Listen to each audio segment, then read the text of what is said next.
When you close your eyes and think of Paris, what do you see? You see the Iron Lady, the Eiffel Tower. It is the ultimate symbol of romance, the most visited paid monument in the world, and the pride of France. It's hard to imagine the Paris skyline without that distinct silhouette. But what if I told you that when it was first built, the people of Paris didn't just dislike it, they loathed it. They called it a tragic street lamp, a hateful column of bolted sheet metal. In fact, the most famous artists of the time petitioned the government to have it torn down before it was even finished.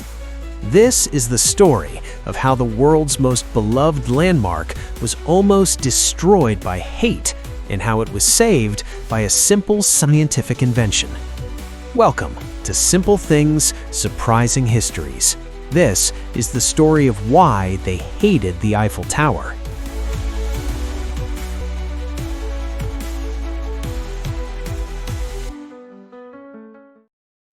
To understand the anger, we have to understand the context.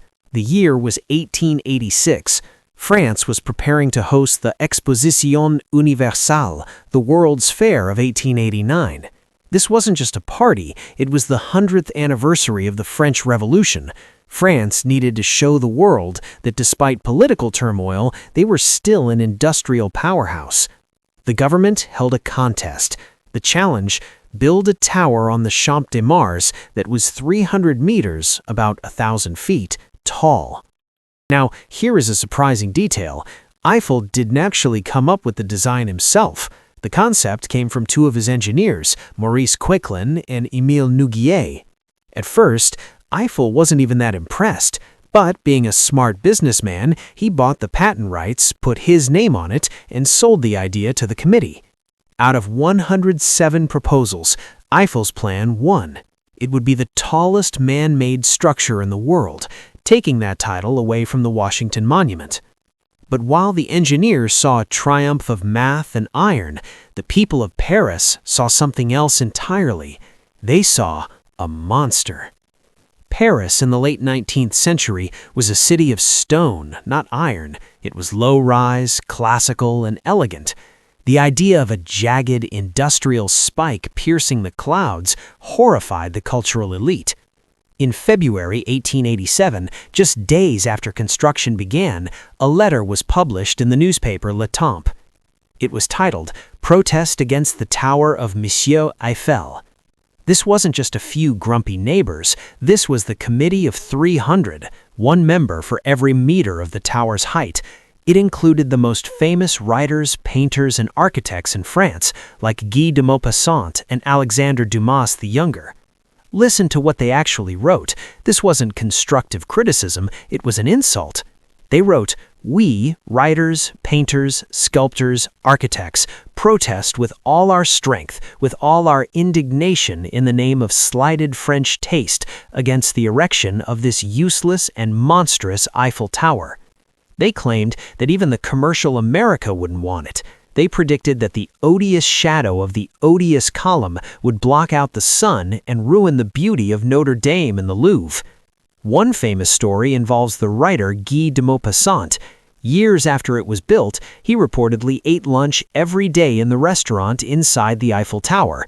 When asked why, since he hated it so much, he replied, "It is the only place in Paris where I don't have to see it." Despite the insults, construction moved fast, and it was terrifying. You have to remember, nothing like this had ever been built. 18,000 pieces of puddle iron, 2.5 million rivets, all assembled by 300 workers who were basically acrobats in the sky. As the tower rose, so did the panic. One resident sued the city, claiming that if the tower fell, it would crush his house. The fear was so genuine that the courts actually allowed the construction to continue only if Gustave Eiffel agreed to pay for any damages out of his own pocket if the thing collapsed. But Eiffel wasn't worried. He was a master of wind resistance. He argued that there was a new kind of beauty in pure engineering. He told the press, "Can one think that because we are engineers, beauty does not worry us, and that we only make solid but ugly structures?" He believed the curves of the tower, shaped by the wind itself, would define a new era of art. And he was right. When the tower opened in 1889, the public, unlike the artists, was mesmerized. Nearly 2 million people visited during the World's Fair. But there was a catch. The tower had an expiration date. The agreement Eiffel signed stated that the tower was temporary. The permit was only for 20 years. In 1909, the ownership would revert to the city of Paris, and the plan was to disassemble it, melt it down, and sell it for scrap. The haters were finally going to get their wish. Gustave Eiffel, desperate to save his masterpiece, knew that beauty wouldn't save the tower. It needed to be useful. He set up a meteorology lab on the 3rd floor. He studied wind and gravity. But the real savior was the radio. Eiffel invited the French military to put antennas at the very top. Because the tower was the tallest thing in the world, it was the perfect transmitter for the new technology of wireless telegraphy. When World War I broke out in 1914, that decision changed history. The Eiffel Tower's transmitter jammed German radio communications during the First Battle of the Marne.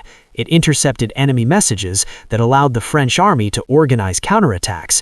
The useless monstrosity had just helped save Paris from invasion. After that, no one dared to talk about tearing it down. Today, the Eiffel Tower is worth over 400 billion euros to the French economy. The iron that was hated by the artists is now the most recognized symbol of a nation. It's a reminder that sometimes new ideas look scary. They look ugly to people who are used to the old way of doing things.